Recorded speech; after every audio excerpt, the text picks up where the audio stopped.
3 garçons ont cassé un œuf étrange. Le monde entier s'est figé, sauf eux 3. Tout reste immobile. Ils se servent à volonté de nourriture, prennent ce qu'ils veulent au supermarché. Cette vie semble géniale. Ils ont vécu ainsi dans ce monde figé pendant plus de 10 ans. Mais quand le temps est redevenu normal, c'est devenu leur cauchemar. D'enfants, ils sont devenus adultes. Alors que dans le monde réel, seuls quelques jours sont passés. Personne ne reconnaît leur apparence d'adulte. Cette situation est terrifiante pour eux. Voici l'histoire. Lina vient d'être transférée dans une nouvelle école. La mort de sa mère l'a rendue solitaire. Personne ne veut être son ami. Sa seule passion, c'est d'écrire des tweets bizarres sur Internet. Comme des histoires de projection astrale. Ses camarades se moquent de ses écrits, la trouvent bizarre. Seul Linmu trouve cette fille plutôt mignonne. Il fait même la promotion de ses tweets auprès des autres. Lina, qui n'a pas d'amis, s'attache à Linmu. Ils discutent ensemble, jouent ensemble. Lina invente même un langage que seuls eux deux comprennent. Avec le temps, Linmu devient le seul soutien de Lina. Un jour, quelques amis décident d'aller faire de la randonnée. En chemin, Lina découvre une grotte étrange. Curieux, il s'y faufile. À l'intérieur, il y a un œuf lumineux. Les amis poussent Linmu à sortir l'œuf. Lina réalise qu'elle a perdu sa barrette. Elle retourne seule dans la grotte pour la chercher. Soudain,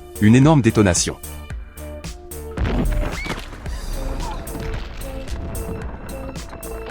Lina se précipite dehors, mais ses amis ont disparu. Seules des coquilles brisées jonchent le sol. La nuit tombe. Lina se perd dans la forêt. Les parents cherchent les enfants disparus. La police lance des recherches. Ils retrouvent vite Lina, mais pas les 3 garçons. La police interroge Lina, mais elle ne sait rien à part cette grotte. Quand elle guide la police et les parents, l'étrange grotte a disparu. À ce moment-là, la police trouve un corps. C'est l'un des 3 garçons. La police soupçonne un meurtre. Alors que Lina est triste, une silhouette apparaît soudain chez elle. Elle file rapidement dans la forêt. Lina la poursuit. L'homme étrange apparaît. Il dit qu'il est Linmu. Mais comment est-ce possible?